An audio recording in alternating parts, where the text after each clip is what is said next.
ನಮಸ್ತೆ ಆತ್ಮೀಯ ಸ್ನೇಹಿತರೆ, ಮತ್ತೊಮ್ಮೆ ಎಜು ಕ್ರಿಯೇಟಿವಿಟಿ ಯೂಟ್ಯೂಬ್ ಚಾನಲ್ಗೆ ಸ್ವಾಗತ ಸುಸ್ವಾಗತ. ನಾನು ನಿಮ್ಮ ಪ್ರೀತಿಯ ಶಿವರಾಜ್. 2024ರಲ್ಲಿ ನಾನು ಕೆಸೆಟ್ ಬರ್ತೀನಿ. ಸ್ವಲ್ಪದೊಳಗೆ ನಾನು ಪಾಸ್ ಆಗಲಿಲ್ಲ. ಮತ್ತೊಂದು ಸಲ ಕೆಸೆಟ್ ಕರೀತಾರ.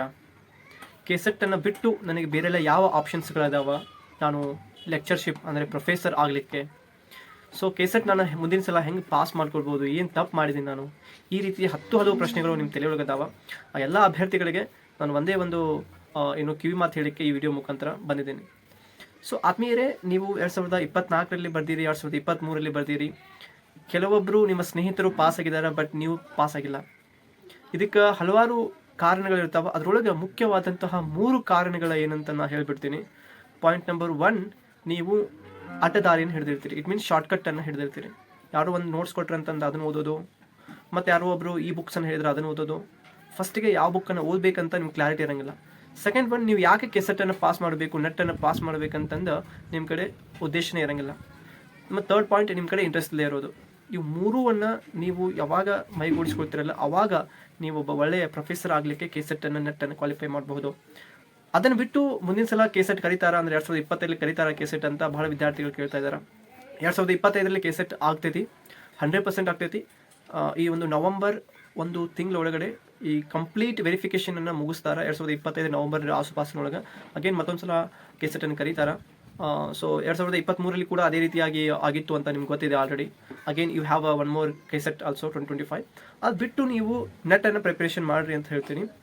ಸೇಮ್ ನೆಟ್ ಸಿಲೆಬಸನ್ನು ಇಲ್ಲಿ ತೊಗೊಂಬಂದು ಅವ್ರು ಕಾಪಿ ಆ್ಯಂಡ್ ಪೇಸ್ಟ್ ಮಾಡ್ತಾರೆ. ಬಟ್ ಕೇಳುವಂತಹ ಪ್ರಶ್ನೆಗಳ ಇಲ್ಲಿ ಸರಳತೆ ಇರ್ತೈತಿ, ಅಲ್ಲಿ ಡಿಫಿಕಲ್ಟ್ ಇರ್ತೈತಿ. ಸೊ ಯಾವಾಗಲೂ ನಾನು ನಿಮಗೆ ಪದೇ ಹೇಳ್ತಾ ಇರೋದು ಇಷ್ಟೇ, ಡಿಫಿಕಲ್ಟ್ ಎಕ್ಸಾಮ್ಗೆ ಪ್ರಿಪ್ರೇಷನ್ ಆಗ್ರಿ ಅಂತ.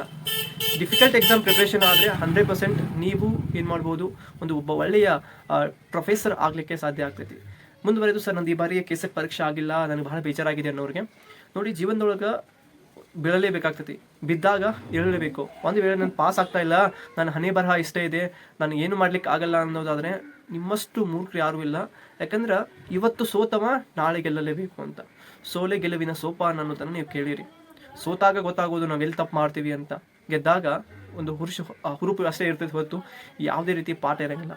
ನೀವು ಸೋತಾಗ ನೀವೇನು ಓದಿರ್ತಿರಲ್ಲ, ಸೆಕೆಂಡ್ ಟೈಮ್ ಓದಕತ್ತಾಗ ಮತ್ತೊಂದು ಸಲ ಓದ್ತೀರಿ. ನೀವು ಓದುವಂಥ ವಿಷಯ ನಿಮಗೆ ಸ್ಪಷ್ಟತೆ ಬರ್ತೈತಿ, ಕ್ಲಾರಿಟಿ ಬರ್ತೈತಿ. ಸೊ ಅದಕ್ಕೋಸ್ಕರ ಹೇಳೋದು, ಯಾವಾಗಲೂ ಕೂಡ ಸೋಲು ನಿಮಗೆ ಇನ್ನೊಂದು ಪಾಠ ಕಲಿಸ್ತೈತಿ. ಕೇವಲ ಪಾಠವನ್ನು ಅಷ್ಟೇ ಅಲ್ಲ, ನಿಮ್ಮ ಜೀವನವನ್ನು ಹೆಂಗೆ ಮಾಡಬೇಕಂತ ಅದು ಕೂಡ ಕಲಿಸ್ತೈತಿ.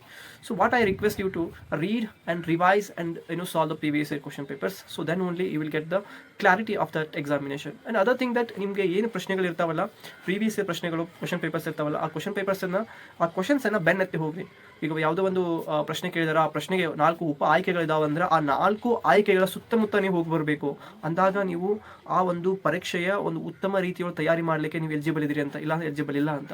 ಸೊ ಈ ವಿಡಿಯೋದಿಂದ ನಾನು ಹೇಳಿಕಷ್ಟೇ, ಇನ್ನೊಂದ್ಸಲ ಕೆಸೆಟ್ ಆಗ್ತೈತಿ. ಇವಾಗ ನೆಟ್ ಎಕ್ಸಾಮು ಕೂಡ ಜೂನ್ ಒಳಗೆ ಮತ್ತೊಂದ್ಸಲ ಕರೀತಾರೆ. ನೆಟ್ ಎಕ್ಸಾಮ್ ಕೂಡ ಅಪ್ಲೈ ಮಾಡಿರಿ. So no matter what it is, so again you have one more chance to qualify. But last 5 months ಏನಿದೆಯಲ್ಲ, ಅದು ಬಹಳ ಇಂಪಾರ್ಟೆಂಟ್. ಅಪ್ಲಿಕೇಶನ್ ಕರೆದ ತಕ್ಷಣದಿಂದ ನೀವು ಕಂಪಲ್ಸರಿಯಾಗಿ ಕರೆಂಟಾಗಿ 1 ನಿಮಿಷ 1 ಸೆಕೆಂಡ್ ವೇಸ್ಟ್ ಮಾಡ್ದಂಗೆ ಯು ಹ್ಯಾವ್ ಟು ಸ್ಟಡಿ. ಅಂದಾಗ ಮಾತ್ರ ನೀವು ಒಳ್ಳೆಯ ಒಂದು ಕೆಸೆಟನ್ನು ಪ್ರಿಪೇರ್ ಆಗಲಿಕ್ಕೆ ಒಳ್ಳೆಯ ಅಭ್ಯರ್ಥಿ ಆಗ್ತೀರಿ. ಆಮೇಲೆ ನಿಮ್ಮ ಕ್ವಾಲಿಫೈ ಕೂಡ ಆಗ್ತೈತಿ. ಸೊ ಅನೇಕ ಅಭ್ಯರ್ಥಿಗಳು ಫಸ್ಟ್ ಅಟೆಂಪ್ಟ್ ಕ್ಲಿಯರ್ ಮಾಡಿರ್ಬೋದು, ಥರ್ಡ್ ಅಟೆಂಪ್ಟ್ ಕ್ಲಿಯರ್ ಮಾಡಿರ್ಬೋದು. ಬಟ್ ಥರ್ಡ್ ಅಟೆಂಪ್ಟ್ ಒಳಗೆ ಯಾರು ಕ್ಲಿಯರ್ ಮಾಡಿದಾರಲ್ಲ, ಸೊ ಅವ್ರನ್ನ ಕೇಳ್ರಿ. ಫೋರ್ತ್ ಅಟೆಂಪ್ಟ್ ಒಳಗೆ ಯಾರು ಕ್ಲಿಯರ್ ಮಾಡಿದಾರಲ್ಲ, ಸೊ ಅಗೇನ್ ಇನ್ನೊಂದ್ಸಲ ಹೋಗ್ರಿ. ಯಾರು ತಮ್ಮ MA ಒಳಗಡೆ ಕ್ಲಿಯರ್ ಮಾಡಲ್ಲ ಅವ್ರನ್ನೂ ಕೂಡ ಕೇಳ್ರಿ.